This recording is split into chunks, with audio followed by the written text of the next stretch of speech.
Us guys, Ryan with Average Joe Karate. So one thing we're going to talk about now in this lesson, first things you really do need to learn is how to tie your belt, or obi in Japanese. Now, one, you want to respect your belt. A few myths to be busted right away is that belts are pretty modern in martial arts, to be honest. Karate, all of karate, but particularly Shotokan too, borrowed the belt system from judo. The founder of judo was a man named Chikara Kano. He actually took the idea for belts from Japanese competitive swimming. When a swimmer would reach a certain level of proficiency, they would be awarded a black armband so they could stand out as someone who was more advanced or proficient in the sport. So then that was taken and then they created belts, originally just a black belt, then white, then other colors were added over time for people that were below black. There is no standardized system below black belt, so you'll see different belt colors. Typically in terms of rank, in karate, particularly Shotokan, you have the 10 Kyu, which are underbelt ranks that you have to pass through before you get to Dan, or black belt ranks, first being Shodan, or first step.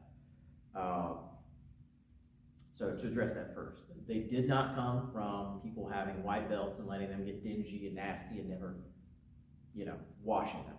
Please, if your uniform or dogi or your belt gets nasty or dirty, please wash them, okay?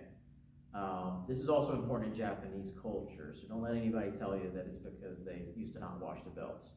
They're very, very clean. It's important even within their traditional religion like Shinto.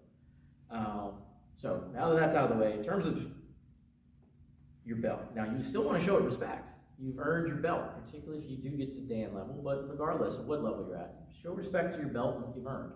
So don't come in like dragging along the floor or anything like that. Now it may drop to the floor, particularly if you're tying it, but just show all of your equipment and people around you respect. But you want to half your belt, so just kind of fold it in half. Now if you have a badge, if you start something tying it on your left, and you'll see here in a second, it's actually going to end up on your right. Typically you want the badges to sort of match up. So if you got a badge on this side, which on my dogi I do have it on my left side, I kind of want my badge actually to kind of match up on the same side. So I'm going to start it on my right. All right.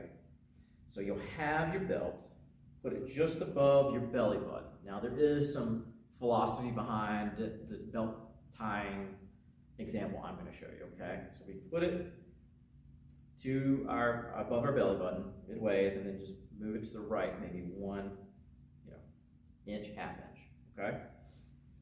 This symbolizes that karate can give us life, can be something that brings us joy,